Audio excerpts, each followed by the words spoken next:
Hi, everyone. My name is Myles Cherrette, and I'm really happy to present my research proposal linking school voice to lifelong civic action. So this idea has actually been on my mind for a while because I've always wondered, why is it that students like me and even other students in this program care deeply about change and civic action while others just don't at all, even though those issues affect us all almost equally?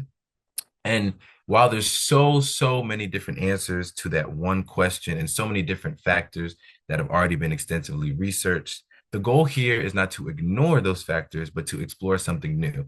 And that leads to my answer to that question, which is school. Not just school, but students' perception of their voice in school. So schools often say that they're preparing future citizens, but if we don't feel heard in school, why would we believe that our voices matter in a voting booth or a town hall? So using my school and my personal experience in school as a reference, I developed the question, do students who feel more heard in school um, tend to be more civically engaged and politically engaged outside of it? And there's also some sub questions along with that I hope to answer as well. So there is some research out there on this topic. There was a study from Circle that links student voice to voting and a study done at University of Nebraska, but the latter only focuses on voting, not other civic actions, and it doesn't explore what school voice really looks like and how schools can build it. And the other isn't really representative of all school activities, and that's the gap that I want to explore. So my hypothesis is this: what does feeling empowered and heard in school feeling empowered and heard in school builds civic identity, which leads to more consistent engagement like voting, protesting, or organizing? And what does civic identity or feeling empowered in school mean exactly? So I created these two indexes to exactly address what that kind of means, and I'm going to go more into this later.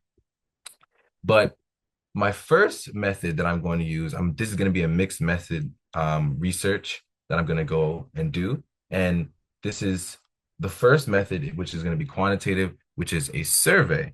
And it's going to be sent out to a survey to high school students and recent grads asking about their sense of voice at school and civic behaviors, like the questions shown. And then I'm also going to include demographic questions in the survey to analyze patterns of race, gender, location, socioeconomic status, and many more, because we want to tell again those stories of those different demographics, because the idea isn't to ignore, but it is to explore. So with guidance from academic partners, we would achieve quantitatively connecting responses that we get from the survey to the created indexes, because again, the index isn't really fully built out, but it can be used as a way to link civic engagement and political engagement, and clearly, I quickly identify national, state, or regional trends. So the next step I would do is qualitative interviews, because again, the data is not going to be self-explanatory. I need to understand the bigger picture. Oh, I'm sorry, it's time. Why don't you finish up your idea? Don't worry, Miles. Okay. Yeah, so I want to understand the bigger picture. So after doing the survey, there's going to be different demographic groups and different groups that emerge from the survey. And I'm going to then interview these groups just to get the deeper stories, because we're not going to be able to answer all the questions from the survey. And I also want to look at the intersectionality between all of these different groups. Just really quickly, this is going to be really impactful research, because it's going to explore the gaps in which civic activities that students are more likely to participate in that can help organizations like new voters.